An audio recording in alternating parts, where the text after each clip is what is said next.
avec Chronique abyssinienne. N'ayez pas peur, ça a l'air d'être un C'est pavé. génial. Il est Extraordinaire. Merci Françoise, merci, parce que à force de dire que les livres sont extraordinaires, on va finir par ne plus me croire. C'est bien que quelqu'un le dise, mais voilà. Tu veux en parler ou j'en parle? Oh, tu en parles en premier. Non, non, mais ça, je me fais pas prier. Ici, on parle, dans ce livre, on est dans la tête et dans les pas, même si c'est pas toujours, parfois on est un peu lecteur omnipotent, on voit un peu dans la tête des autres, mais on est surtout dans les pas de Mugezi. On est donc en Ouganda, et le livre commence après les indépendances, hein, mais on est encore dans une période où il y a encore, il y a beaucoup d'Européens qui sont encore là, et ce gamin, Mugezi, il naît, en fait, on parle donc du gamin, mais on parle de son père aussi, de Serenity, on parle de son grand-père. Pourquoi il est dense comme ça, ce livre? C'est d'abord parce que c'est sur plusieurs générations. Donc on parle de Mugezi à sa naissance, jusqu'à autour de 30 ans par là, donc on parle de sa vie, et on parle aussi des autres générations, on parle de son père, de sa mère, on brosse un peu le portrait comme ça de plusieurs personnages, et à chaque fois on va vraiment dans le détail de chacun des personnages, hein. On va vraiment expliquer les impacts, enfin tout ce qui est autour de sa vie, et surtout les ressorts psychologiques qui vont un peu densifier chacun de ces personnages-là, et qui vont rejaillir sur le jeune Mugezi. Le lien direct avec, évidemment, quand on parle de Mère Indine, directement, c'est ce livre-là. Parce que, je ne sais pas s'il y en a quelques-uns d'entre vous qui ont lu le Chimamanda Ngozi Adichie, l'Hibiscus pourpre. Et vous vous rappelez du père un peu psychopathe et autres. Voilà, mais la mère de Mugezi, qu'il a surnommée Kadena, elle est 3 fois plus psychopathe que le père de l'héroïne de Chimamanda. Elle est vraiment... Donc c'est une femme éduquée, c'est une catholique ultra radicale, qui est, mais vraiment, elle a... C'est une psychopathe. Non mais, elle est d'une violence avec ses enfants, c'est vraiment quelque part un cas clinique de perversité dans la violence par rapport à ses enfants, mais c'est un personnage ultra rigide. C'est un personnage qui a été élevé, en fait c'est quelqu'un, puisqu'on rentre aussi dans le détail de sa vie, elle a été jeune, elle était moche, elle a été un peu le souffre-douleur de ses parents, en plus elle s'est occupée, comme c'était l'aînée, c'est un peu elle qui s'occupait de tout le monde alors qu'elle détestait ça, et donc elle a vécu un peu c'est quelqu'un d'aigri, vraiment de foncièrement aigri et de foncièrement mauvais. En plus elle se destine, elle veut aller au couvent, parce que pour elle, c'est la pureté, mais vraiment, quand elle parle de pureté, c'est vraiment quelqu'un d'extrême. Elle va au couvent, elle est chassée du couvent. Parce qu'elle a des crises des crises de fureur, comme ça, des crises de... En fait, elle est foncièrement mauvaise. Si bien que même le couvent, on n'en veut pas. Et elle est virée du couvent. En tant que femme, il ne lui reste pas beaucoup d'autres choses qu'il faut se marier. Et puis il y a Serenity qui est là. Serenity, c'est le type un peu... Grace avait utilisé le mot, en fait, son nom, il est serein. Il ne prend pas beaucoup parti, il va former un couple dans lequel il fait semblant de ne pas voir les choses, il ne s'implique pas. C'est quelqu'un qui a lui aussi ses propres phobies. Par exemple, lui, sa mère l'a abandonné très jeune. Et par exemple, il déteste les commerçants. 80% des commerçants de cette période-là de l'Ouganda, ce sont des Indiens. Parce qu'à l'époque, il y a des Indiens qui vivent là et des Européens. Il déteste les Indiens. Pourquoi? Ce sont des commerçants. Pourquoi? Parce que sa mère s'est barrée avec un commerçant. Il a pendant longtemps une espèce de passion pour les femmes grandes. Pourquoi? Parce que lui, comme il était tout petit, sa mère, elle était grande. Et pour lui, comme sa mère est partie, il a une espèce de passion pour les femmes qui sont grandes. Donc lui aussi, il a des espèces de failles psychologiques comme ça. Mais c'est vraiment, à chaque fois, on creuse. Et il va épouser, il répudie sa première femme. Et il va épouser Serenity, une extrême catholique. En fait, le seul moment où, Kadena plutôt, le seul moment où il s'oppose un peu à son père, parce que son père n'en veut pas. Donc Kadena, elle arrive dans un foyer où le grand-père, c'est un animiste.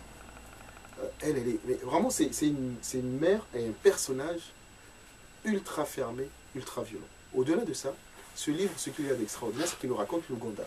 On découvre vraiment l'Ouganda, non seulement en termes de tradition et autres, mais surtout on raconte le processus, un peu la vie des Ougandais sur plusieurs années. Faut savoir que ce gamin-là, à un moment, le seul moyen pour lui un peu de se défendre contre cette violence-là, c'est de s'inventer un héros. Et son héros, c'est qui? C'est Idi Amin Dada, qui est le rebelle. Donc pendant longtemps, le type, il est émerveillé par Idi Amin.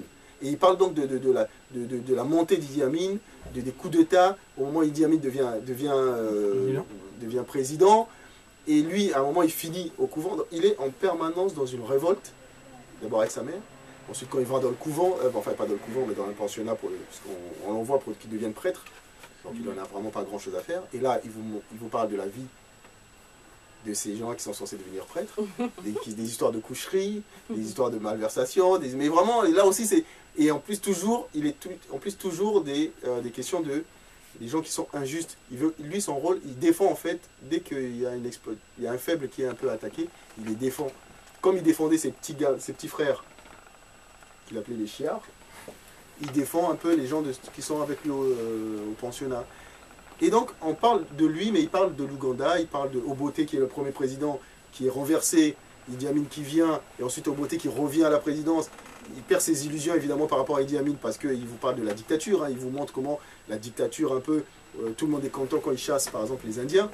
Et après, ils se rendent compte que nous, on est content parce que c'était les Indiens qui subissaient, mais derrière, c'est nous qui subissons. Donc, c'est vraiment un livre, une saga extraordinaire.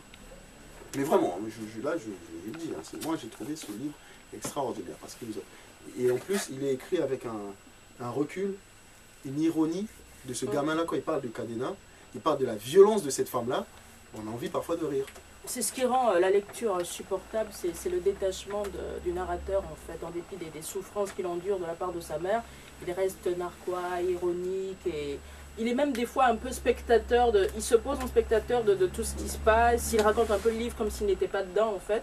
Et l'auteur est vraiment un génie, parce que pour un premier roman, c'est un livre mais majestueux, ça foisonne, c'est plein de choses, et très bien accueilli par la critique, 100 000 exemplaires vendus, ça a été publié aux Pays-Bas. Enfin, moi j'étais surprise parce que je ne connaissais pas l'auteur, et je suis quand même surprise qu'on ne parle pas plus de lui. Je ne sais pas ce qu'il a produit après, mais vraiment, je vous recommande vivement, c'est une œuvre mais majestueuse. Il m'avait été recommandé par Samy Tchak. Samy Tchak est toujours de bons conseils. Voilà.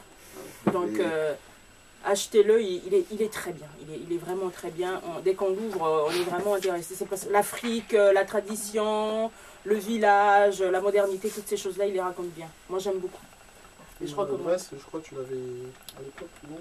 À l'époque, en réécoutant tes paroles, il y a beaucoup de choses qui me sont revenues. Et en effet, je pense l'avoir conseillé déjà à cette époque. Après, je préfère ne pas m'avancer, je me rappelle plus très bien de... Juste un extrait, parce que là aussi j'ai parsemé ça de machin. Quand sa mère le punit, il a fait encore, je ne sais pas quelle bêtise, parce que lui, en plus, non seulement plus il se fait tabasser, plus il fait des choses pour l'énerver, sa mère. Il lui vole des choses. Mais vraiment, hein, plus elle va dans la violence, plus lui, il fait des coups tordus. Et donc là, il dit donc, pour accentuer ses dires, elle me frappe la tête avec les jointures de ses doigts repliés. On appelle ça juste les magogos. C'était comme si un calao me donnait des coups de bec et la douleur était telle que je faillis hurler. Toutes mes bonnes intentions s'envolèrent. Je ne rendrai pas la canette. Là, il avait volé une espèce de canette pour la machine à coudre de sa mère. Et donc, elle ne pouvait pas bosser. Elle ne mourrait jamais comme elle avait eu les chiards. Elle pouvait hurler, tempêter, se démener comme un beau diable, me casser le nez ou encore un bras. La précieuse canette, qui était devenue encore plus précieuse grâce à la pénurie créée par mon parrain Idi Amin, resterait où elle était. Elle était maintenant à moi, je l'avais gagnée. Si je n'arrivais pas à trouver un acheteur, je serais ravi de l'avoir engloutie par la merde et les vers des latrines. Parce qu'en fait, il va la cacher dans les toilettes.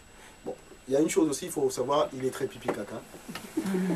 Il parle beaucoup de caca, de merde, de vomi, de cul. Donc parfois c'est un peu dégoûtant, mais il en parle beaucoup. Un homme quoi. Il en parle beaucoup. On l'a chroniqué ici déjà, c'était en 2013, c'était parmi les premiers avant. Et il y a une scène dont j'avais parlé la fois d'avant, c'est quand on l'oblige, puisque c'est lui qui est obligé de s'occuper de tous ses frères, parce que comme ils doivent tous faire caca, donc ils ont tous une heure. Ah bah oui, elle est bien la scène. Ils ont tous un moment, ils doivent tous faire caca. Donc il les aligne tous, il met des bouts de papier, et puis il dit allez-y.